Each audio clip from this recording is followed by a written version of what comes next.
This following podcast is from Speak and Boom with Sasi Kolandi. We're returning to English podcast after a long time. And now we are going to go through a new saga of the empires, how it worked in India, and what are the similarities between Indian empires and European monarchs is what we're going to explain today. Let's go through it. We are going to deep dive into the main 5 countries. What are all is India, Nepal, Pakistan, Bangladesh and Sri Lanka. Let us not include much of a Bhutan because Bhutan is nearly a different culture. Even though it was once a part of India, it has a very, very different ethnicity similar to Burma. Why we need to talk about kings? Why we need to talk about empires? Empires will rise and fall. We have come into the picture of democracy now. Why are crazily talking about this? Kingdoms, history, empires. To talking about this, we have evolved into the phase of democracy where people have the power like that. This was the opinion of my colleagues before I was giving a promo to this podcast.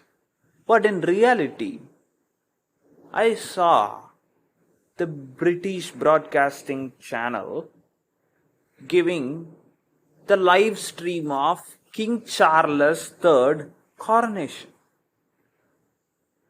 He didn't fight many wars is what people say. The British is still having the kings. The Germany has their kings still. The Russians, they too have the titular heads even though they had fallen from the massacre of the kingdoms. Even the Nepal, King Yainendra is still cherished by the people of Nepalis. Each and every monarchs are still being respected all over this world. Even though we are evolved into the democracy, there is something called the pressure of the monarchs, the power, the charisma, everything present still. The people still flock to see the king coronation. How many people live streamed this King Charles coronation? We had also seen in parliaments, people are calling our civil aviation minister as Maharaj. Even though he still rejects, people will not reject. People will consider him as Maharaj. He was from the royal family. They were kings. They were under the confederation of the Marathas. Still, they are being respected. If you come down south to Karnataka, you could able to see the Mysore Palace. Or if you come to the Tamil Nadu, you could able to see the palace of Tirumalai Nayakar. Like this, everywhere the kingdoms are present. If you go to Manipur, you can also able to see the chieftain or warlord's place will be there. Even though people had evolved into the democracy, still people rejoice and study about the kings and their adventures and how they ruled everything. I got a fact, just a fact. The Roman roads are much better than the roads that are being now made in the United States. That's what the people say. And they also say a dam that was built by the king in South India is still better than modern dams. Because it stood for more than 500 years, more than 50 decades, the dam is standing.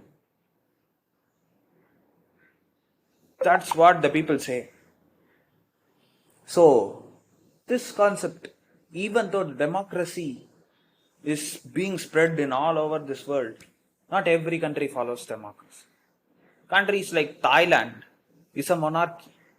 Still, King Rama rules over the Thailand. The British, the United Kingdom is a constitutional monarchy. It's not absolute monarchy, but it is a constitutional thing. The British United Kingdom presides over a lot of areas still. Still, the Australia, Canada, New Zealand, these kingdoms are under the control of the kings confederacy, under the control of King Charles. He was monarch, he is still having powers in his hand. And not only that, you could able to see the sheikhs in Middle East, sultans in Middle East, United Arab Emirates, or let it be Saudi Arabia, let it be Yemen. You could able to see the monarchs ruling. The monarchy didn't fall. The monarchy is still in the modern eras also. Could able to see many places the kings are being respected.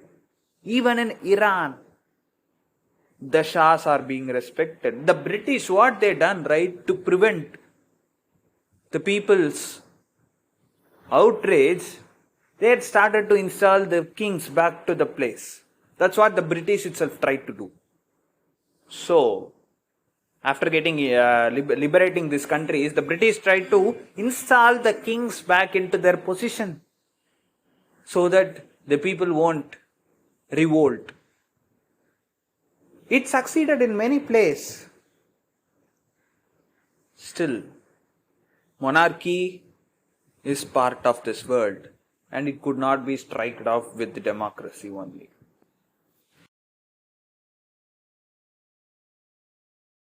Lots and lots of empires have rose and fallen in our country. This empire classification plays an important role in the historical perspective because the monarchy in the end rules the best. The monarchy had tasted a lot of success compared to democracy. So I will tell you what are the advantages of monarchy in a historical perspective.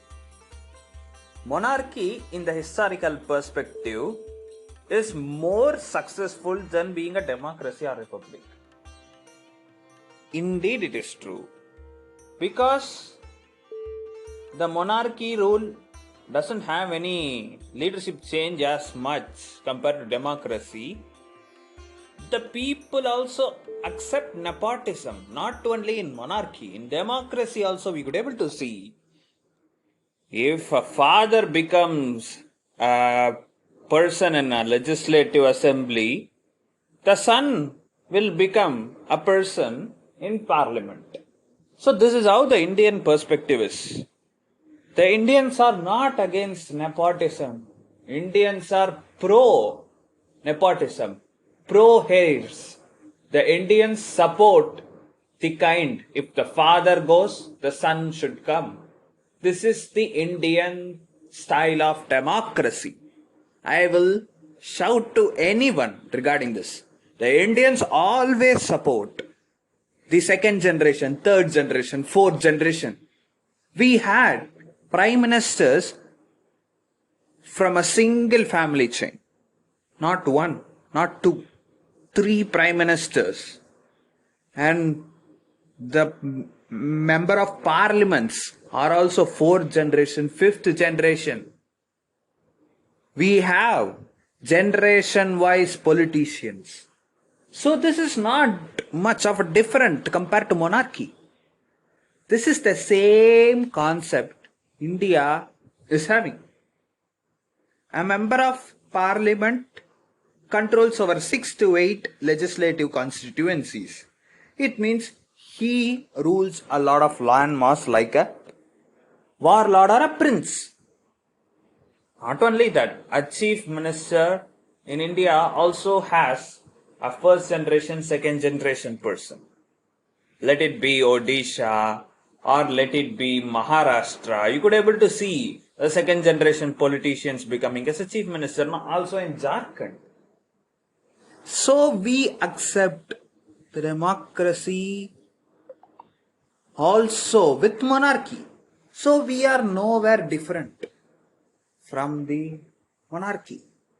So Indians widely accept monarchy rather than democracy. The Indians are so happier in king's rule or a queen's rule rather than in a democratic rule. Because we are giving choices to people, they shift the government, everything they start over. They shift the government, everything start over.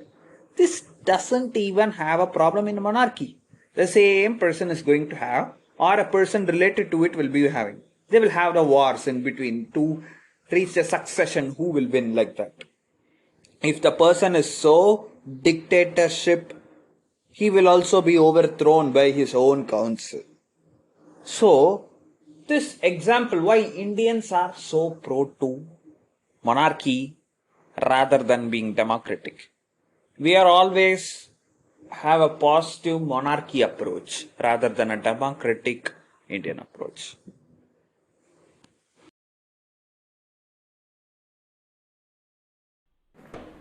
The most flawed thing in the thought process of people in the monarchy is common religion. Monarchy nowhere endorses a religion. Let us take in the case of India. In India, let it be the Mughals, let it be the British, let it be the Mauryans, let it be the Cholas. In every place, they had different religions. I will show you an example of Pallavas. The Pallavas, one of their kings were Buddhist.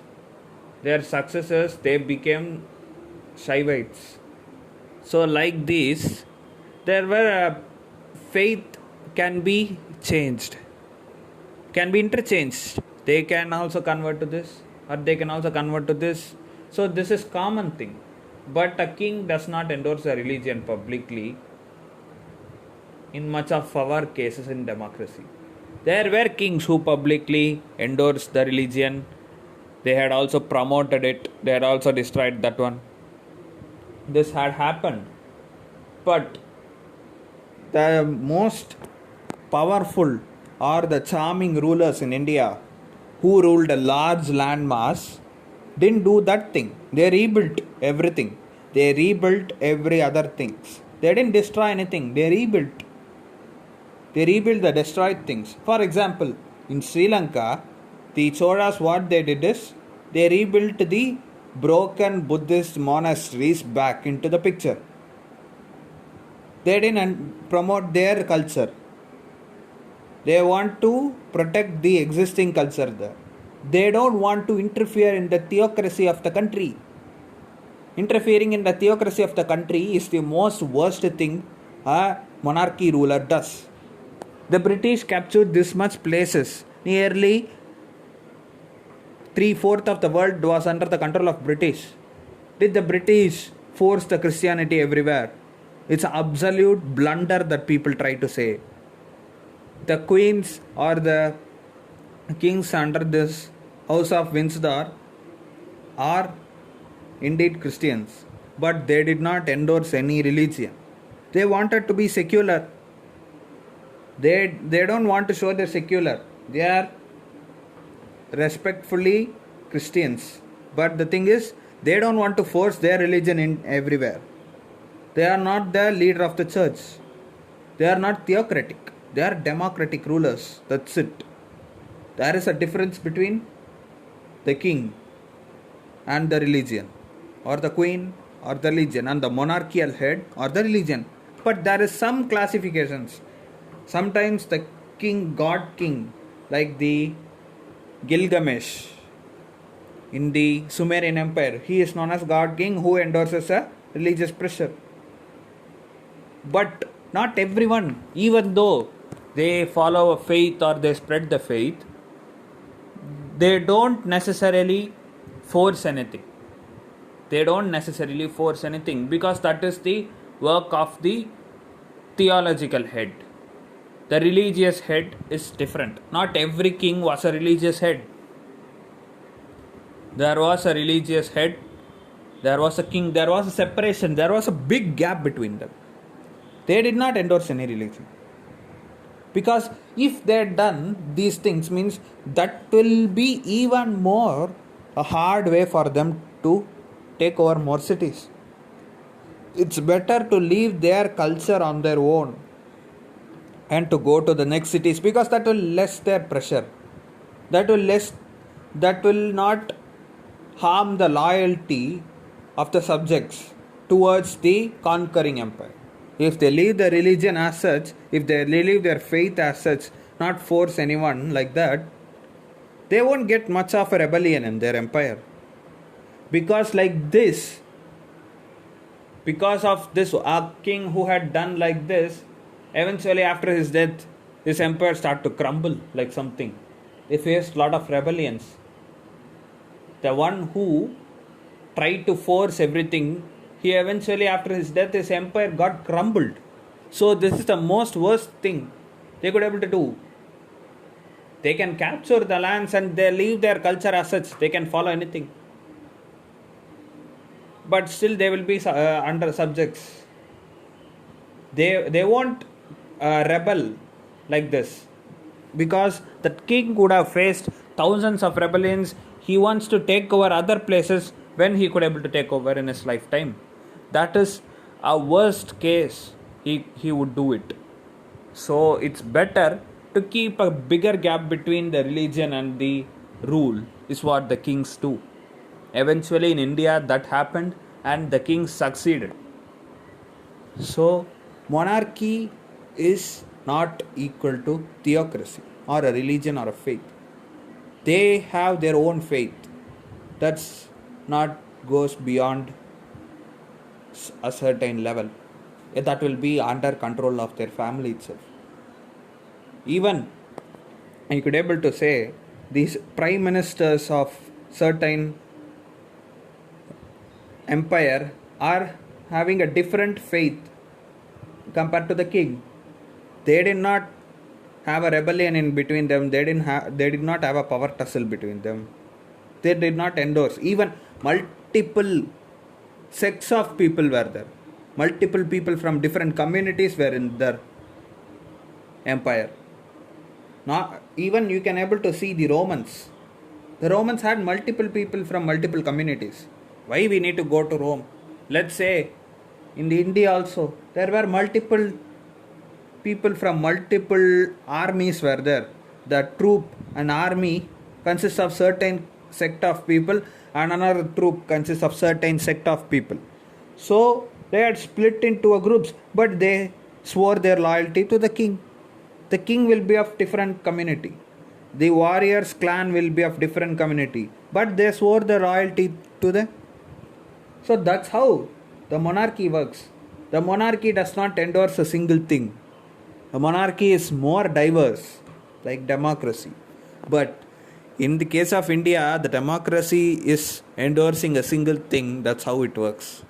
So it's better. Monarchy is going better compared to democracy and theocracy.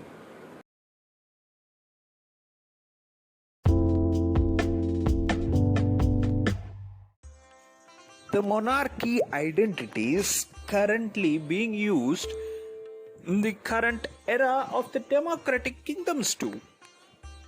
Some of the countries will have a royal crown-like structures for the elected supreme head of the country. The countries are also having their military regiments named under certain empires, certain empire communities. Let it be the Marathas, let it be the Rajasthan, Rajputs, like that. So these things are also present in the democratic countries. The monarchical identities are still followed. Recently, we also got a news, right? The high staff has been revived. The divine staff is being revived. The Indian old monarchical culture is being blended with democracy. So, even though the democracy has been the booming of the India, still people are attracted towards the monarchical identities. The identities of a king is still being embraced, literally being embraced by the people of the country. Hence, the democratic identities might be there, but they cannot be erased. The monarchy cannot be erased by the democracy. The monarchy, or it will be survived by the identities. Still, some of the states vote for the kings. There are a lot of members of parliament or members of legislative assembly is from a royal family. Still, the people are refraining to go out of the monarchy's hangover. So, on research of this thing, Indian subcontinent, what I analyzed it, the entire kingdoms which ruled in India had an concept of Bharatvarsha. So, even the epics or literature, everything comes under this Bharatvarsha. Or we can also say the expansion of it is Jambudweep. So, it revolves around this place. This continent, this subcontinent revolves around this. This kingdoms comes under a confederation of republics. So let it be wars or let it be the empire growth or everything, most of them are like if they lose, they will either get mercy from the king and they will get erased in the history. So it was like this. But at the end, the Indian subcontinent is a confederation of kingdoms. It was like this. We can classify this Indian empire hierarchy similar to the game of Civilization 6. We don't need to go to the European style of approach. Their approach is somewhat very complicated because they will have emperor, high king, then they will have prince, duke. So we don't want to go into that because it will and the count, viscount, it will we will get somewhat confused. So we don't want to go into that kind of European hierarchy. We will just take a reference from a game. This will be so straightforward. So the game Civilization gives you chieftain, warlord, prince, king, emperor and deity. This was the similar pattern our kings were there. In chieftain, we can able to see a lot of chieftains were present in Indian wars. We could able to see many ruled. For example, once the great Shivaji was a chieftain. His ancestors were chieftain, and then they slowly rose into a warlord, and then to a king, and then to an emperor like that. So we have each and every example for it. I will just give a short thing. For chieftain, we could able to say chieftain called Veiled Pari like that. There were a chieftain, Pari, and then they will be having a warlord. Warlord, I will just take a reference from the Mughals. Bairam Khan. Bairam Khan was a warlord. So he's a warlord. He's not the king. And then there comes a prince. Prince is somebody like Prithviraj Chauhan. He later became king, but he was his kingdom is like a prince kingdom only. Princely states what we say, right? So these are prince, and then comes to a king. King we can say like the Kalingas were actually kings, and then comes the emperor. Emperor is known as Chakravarti, Ashoka, Samrat. They are emperors, and then deities. Deities eventually we will get a name like Sri Ramachandra. He is known as the deity. Like that, we could able to easily classify the difficulties for each and every kind of empire in India with a single game concept.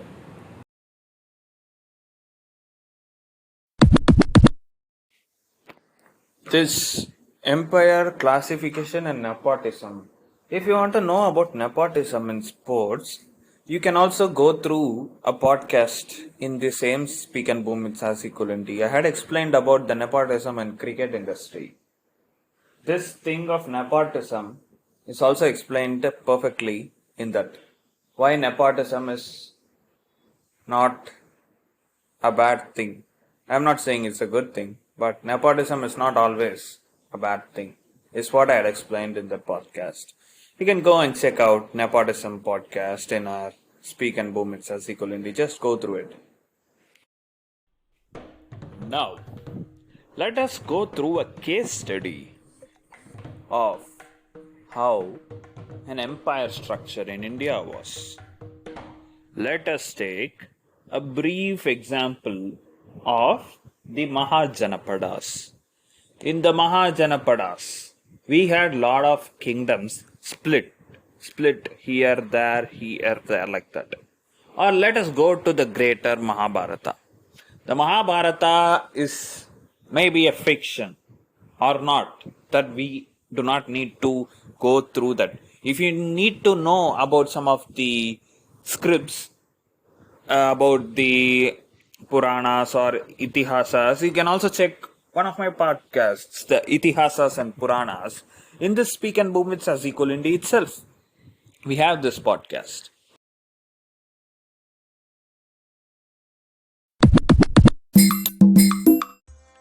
So now let us come to the case study. Let us take the case of Mahabharata.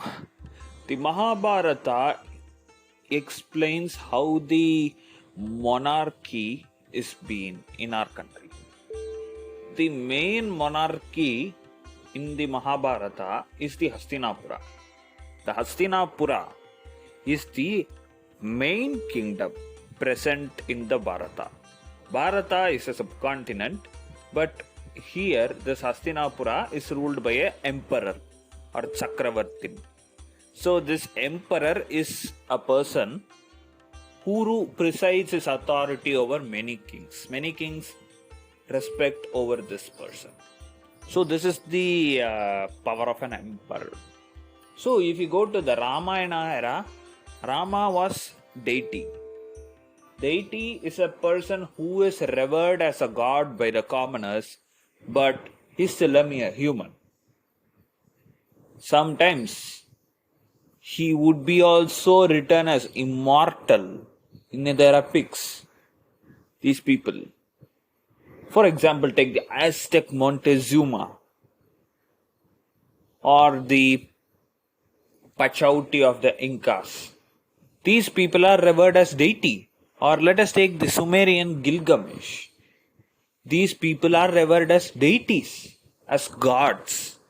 But still, they are also humans. They born, they died.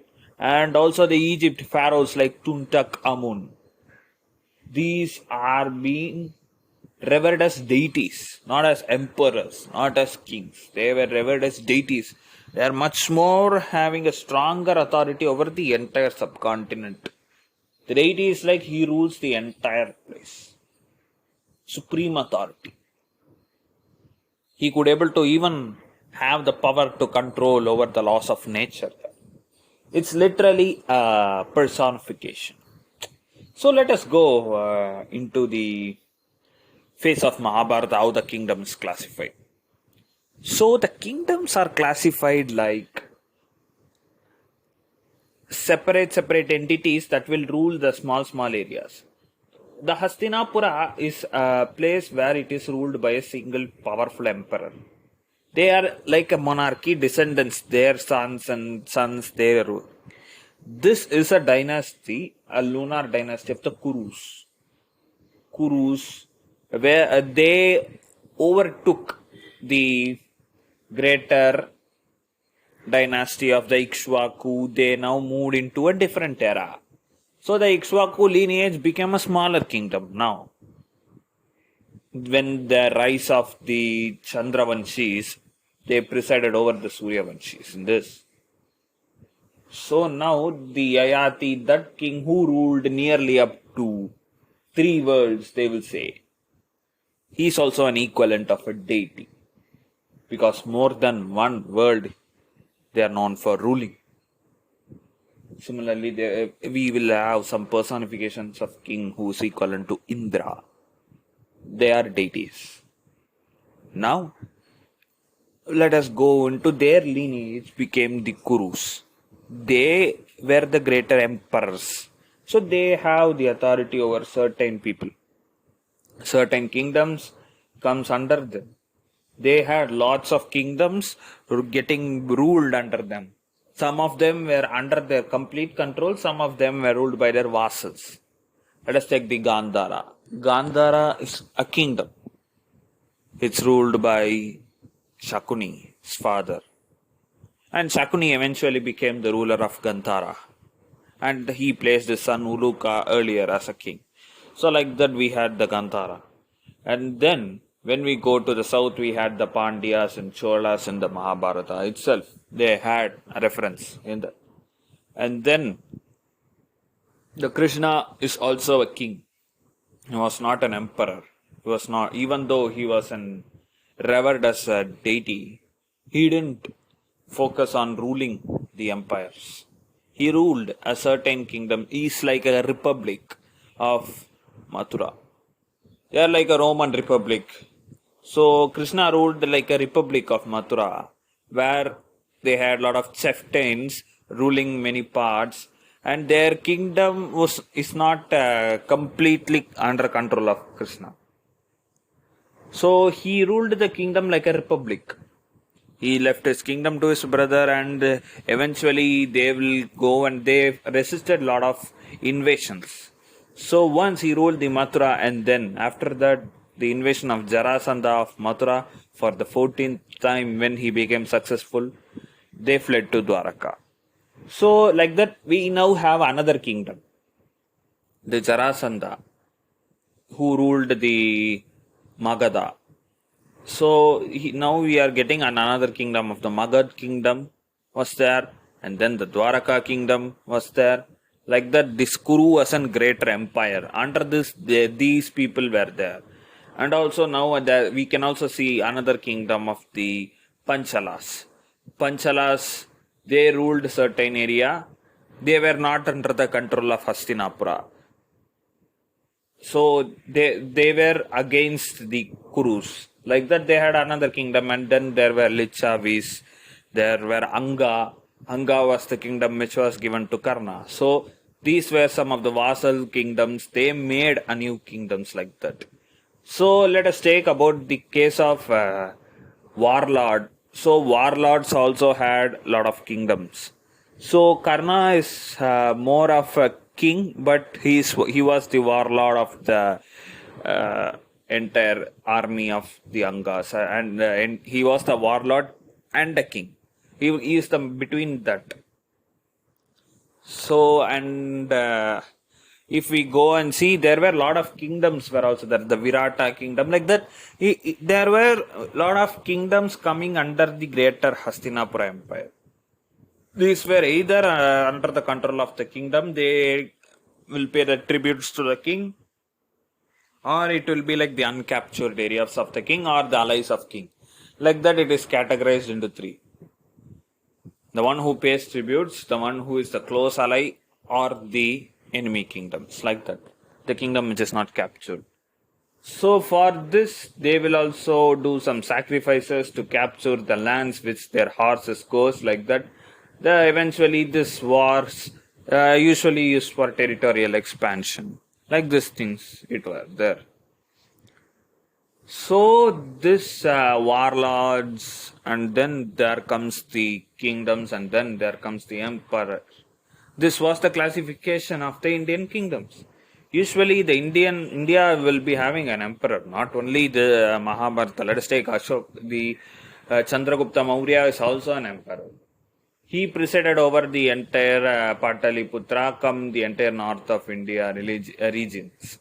So then Ashoka expanded it nearly up to the South India, where these South Indian kingdoms proposed a friendship towards Ashoka, and hence they have been not invaded.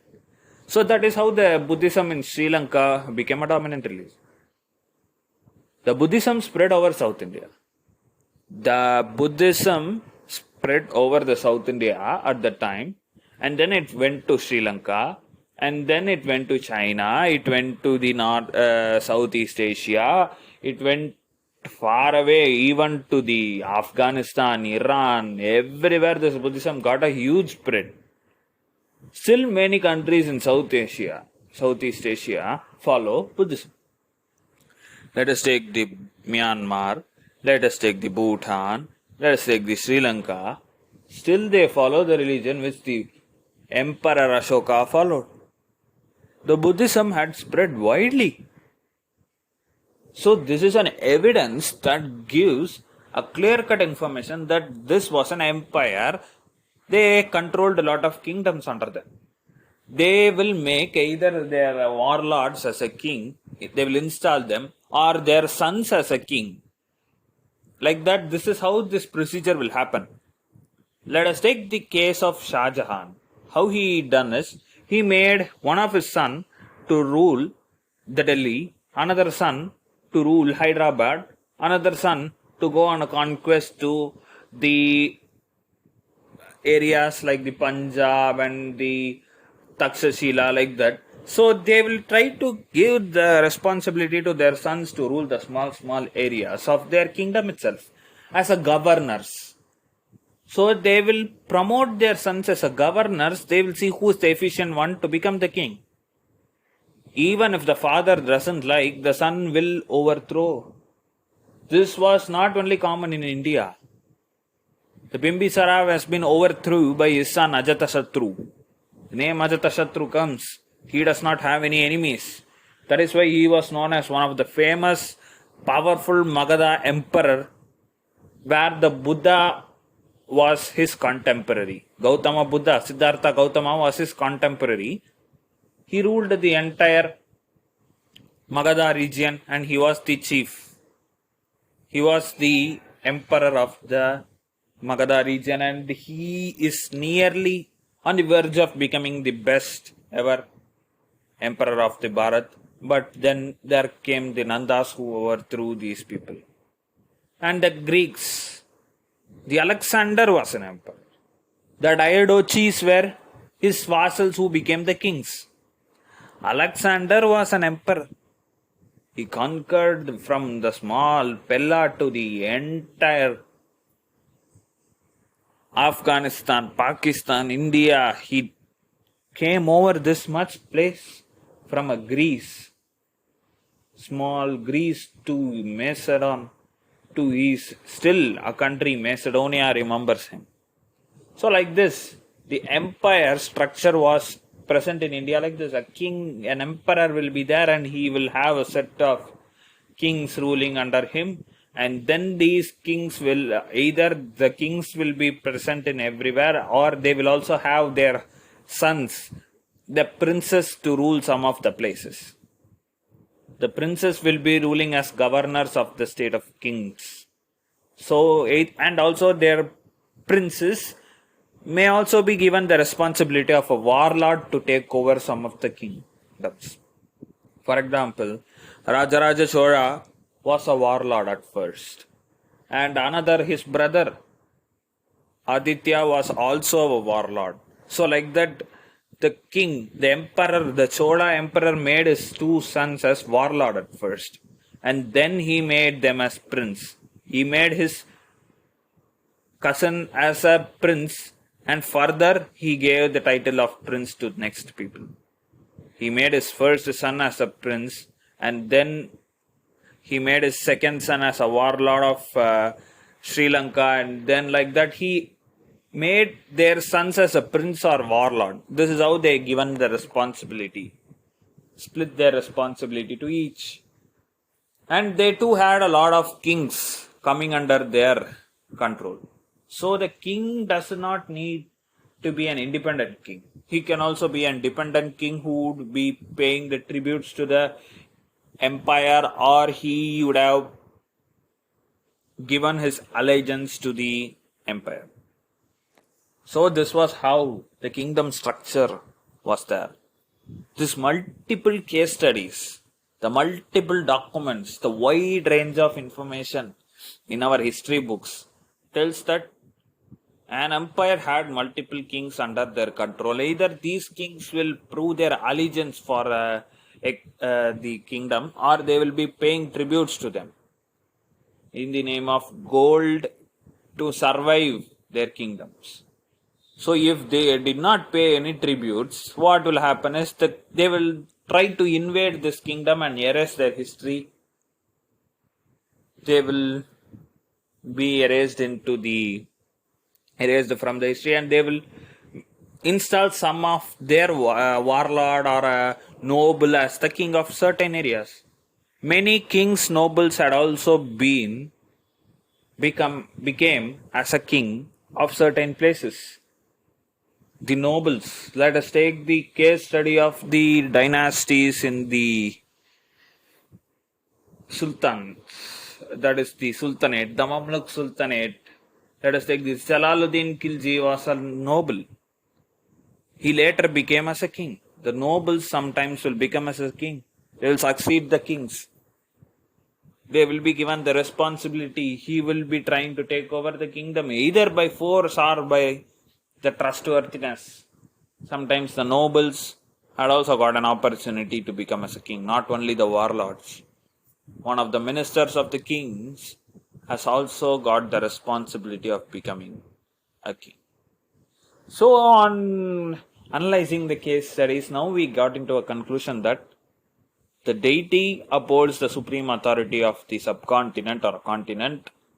The king is either dependent or non-dependent, or he can be an independent one who has a fortified empire, who could able to withstand the assault of the empires, or he would have been giving tributes to the kingdom to prevent the destruction of his kingdom, or he would have swore allegiance to the existing empire. Like that, the kings would have been classified. So the empire is which controls the supreme authority of the region. They also have a lot of kings under their control as vassals. Either their sons will be a warlord or a prince of certain areas, or a governors of certain areas. So what about the chieftains? The chieftains, who are chieftains? These chieftains are usually a band of armies or the band of villages.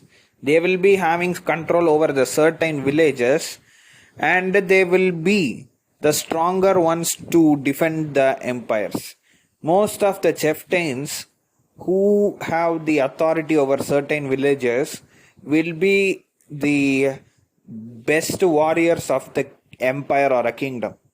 So these chieftains will be having an independent authority to go anywhere around the kingdom. Even to the royal places also they have the authority. They are having this authority because of their valor and courage. So they could be able to used as a best soldiers and specialists in the war. So because of their achievements and victories in the war, they will be promoted as chieftains of certain areas. 5 to 10 villages will be under their control because of their achievements in the war, and they will be growing their small areas. So these have been known as war chiefs. Let us take the Haudenosaunee people, the Hiawatha. These people were war chiefs.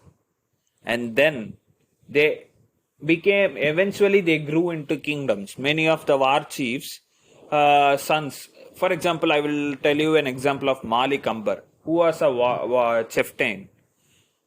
He later became a warlord of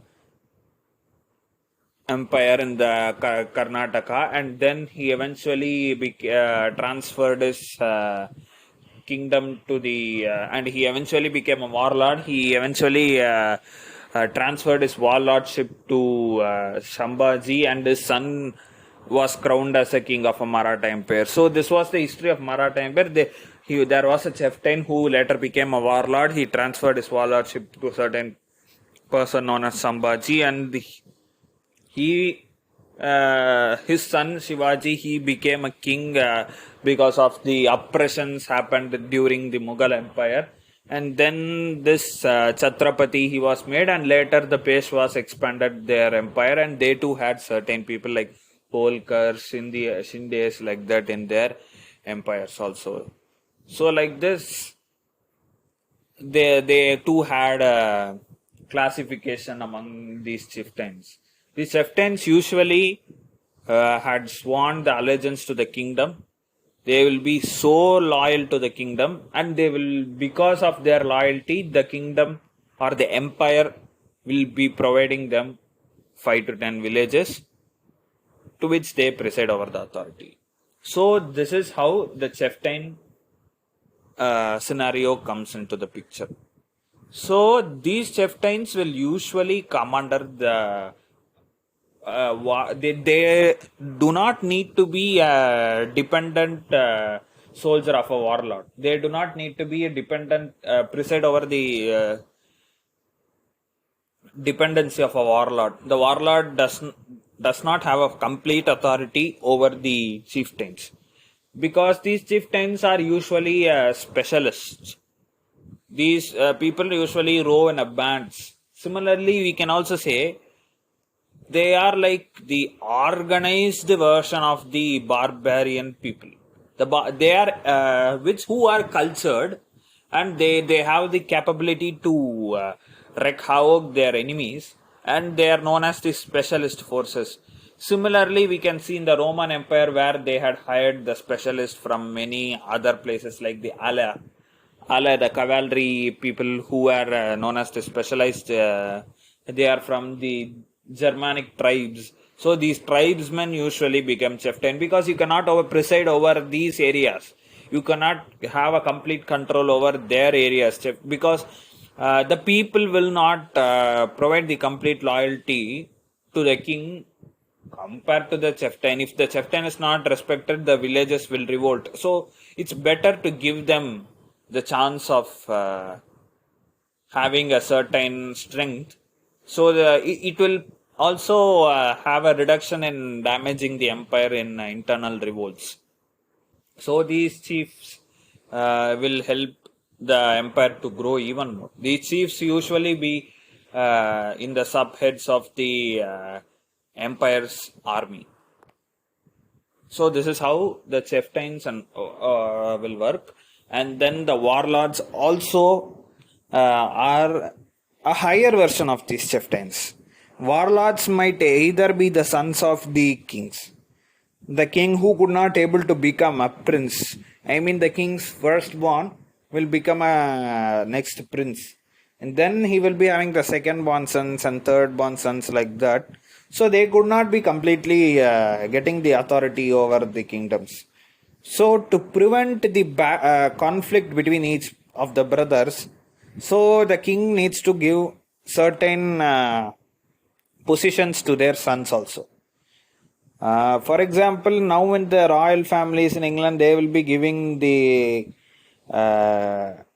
title of prince to everybody, because now they don't have certain complete authority over the empires, but they are constitutionally monarchy. So they to prevent the conflicts between each others. So usually when the monarchy was absolute, I am talking about the absolute monarchy, because the firstborn son will eventually become the prince and then become the king.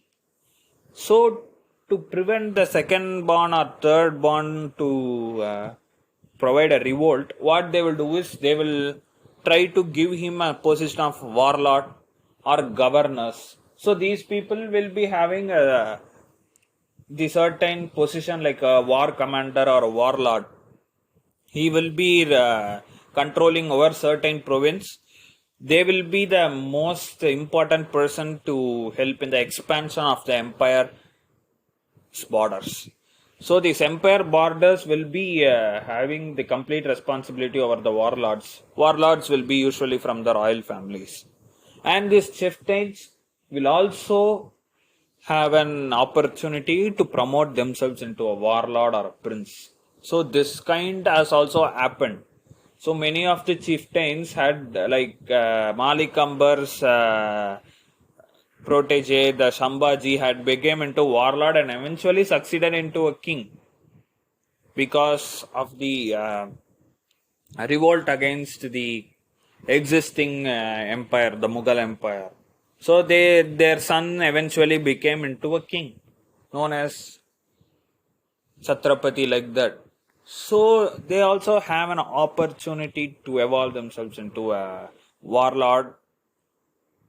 If they are so loyal, they will be getting the authority over the warlord, or eventually they could also become a king of certain empire. So the king is one step less to an emperor because they preside over certain areas. So that's how this is being structured. The kingdom in the empires in Indian monarchy, this how it has been in the history.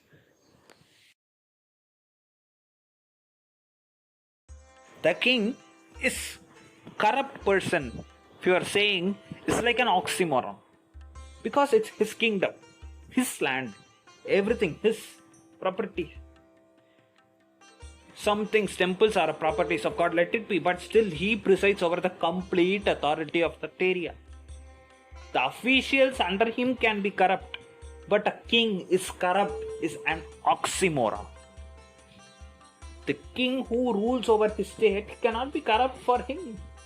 It's a biggest oxymoron.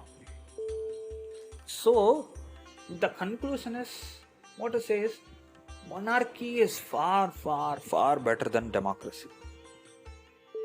Dictatorship is not a good way. A dictatorship is a trait of a king. See, dictators are a trait. The king can be dictator or not. He can be a pacifist or not. He can be a Samaritan. So, dictatorship is a trait. So, it is not a kind of rule. So, the dictators also, I will consider them as a king only. Let it be. They consider him as a dictator. He's this. I consider the German monster as a Reich. They also say he's a Reich. Reich means it's a king in German. So, they are also the dictators, also let it be. They are kings. They are monarchy. They are also a part of monarchy. Dictatorship is a trait. We need to understand some of the terms. He's a dictator. Democratically elected rulers. There is only two things. One, elect rule by people. Two, elect yourself into the power by wars. Rule over the people. Win the hearts of a people. That's it. The winning the hearts of a people is better for a king. Still people are embracing. The democracy is literally a confusing approach. The people's mind is becoming different. They are trying to go to different choices every time. This democracy is flawed there. There is lot of flaws and holes in the democracy. Corruption is a trait of democracy because the person needs to invest to make himself again fit to power. In monarchy, there is no need of that kind of approach. The ministers can be corrupt. The warriors, head, the chief can be corrupt to loot the funds of the kingdom. But the democratically elected leader will itself be corrupt. But in the case of monarchy, it's his land. his subjects like that. In democracy, it's not like that. He is having a separate entity, his family, his children, like that. He is going there. He will not see his the people because he is trying to build his own empire. We are saying that empire, another word. But in the monarchy, he had built his empire, so he will be developing something for his kingdom. So that is where even the Roman Republic had fell down into a monarchy, Roman Empire. The Roman Republic itself a flawed approach, it was been proven. The Roman Republic did not stand long like a Roman Empire. And then there came the Byzantine Empire, who are the Romans are also, they are also Romans only, the descendants of Romans. So this democracy is having a lot of holes compared to the monarchy. Yes, everyone can become a king. That has been proved by many. The David has proven. The David became the king, defeating the Goliath. Anyone can become a king, not only in democracy. In monarchy also, in many of the novels which it has been sold in India, can show a commoner had become a king of certain place.